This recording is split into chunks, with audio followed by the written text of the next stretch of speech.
નમસ્કાર ખેડૂત મિત્રો, આપણે પ્રાકૃતિક ખેતીમાં મીઠું ચણાનું વાવેતર કર્યું. આજે આપણે આથી હાલે પાણી વારવાનું છે એટલે દોરિયા કરીએ એટલે ચણાને પાણી ન લાગી જાય. હવે તમને હું બતાડું. આ ચણા આપણા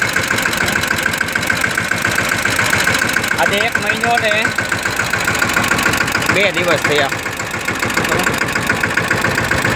એટલે આપણે છે ને આજે જીવામૃત ને સાથે પાણી સાથે આપવાનું છે. એટલે આ દોરિયા કરવાનું પ્રોસેસ આજે આપણે ચાલુ કરી. બરાબર, નરવાઈ બહુ છે દાણામાં, પણ આપણે દૂધ ગોળનો છંટકાવ મારે અને પછી પાણી વારવાનું છે. આમાં દૂધ ગોળ મારીએ એટલે ફ્લાવરિંગ આવે જાય. બરાબર, આ જો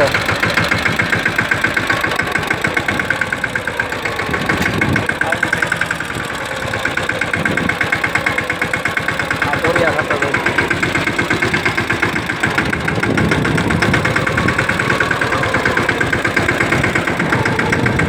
આવી રીતના દેખાય.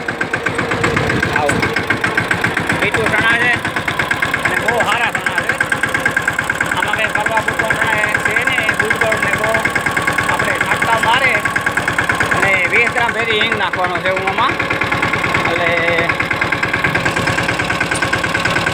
આવું આપણે પ્રાકૃતિક ખેતીમાં પરિણામ લઈએ ને એટલે આપણે બીજા બનાવીને મૂકીએ. એટલે ચણામાં કોઈ જાતનો પ્રોબ્લેમ નહીં અને ફુકારો પણ નહીં. આ બધા કહેતા હોય કે ચણામાં આ આવે ને આ આવે. અમારા ગ્રુપમાં ઘણા કે આ વાપરીએ તો કામ થાય ને આ વાપર. ભાઈ પ્રાકૃતિક ખેતીમાં ગાય આધારિત ખેતીમાં આપણે છે ને ટૂંકમાં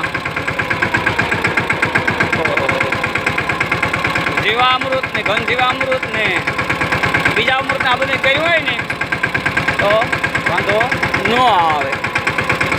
આધારિત પ્રાકૃતિક ખેતીમાં છે ને આપણે 100% રિઝલ્ટ દીધું અને લેવાના પણ છે. એટલે કોઈ પણ મિત્રોને કોઈ પણ પ્રશ્ન હોય, જરૂર હોય તો ફોન કરે. આપણે કાયમી માટે મદદ માટે તમારે સાથે જ છે. હમણાં એક પોરબંદર જિલ્લામાં શિક્ષણ વિભાગની અંદર શિક્ષકોને પ્રાકૃતિક ખેતીનું શિક્ષણ આપવાનું હતું. એટલે મને પોરબંદરથી ફોન આવ્યો કે આપણે આવી રીતના પ્રાકૃતિક ખેતીની ટ્રેનિંગ આપવાની છે.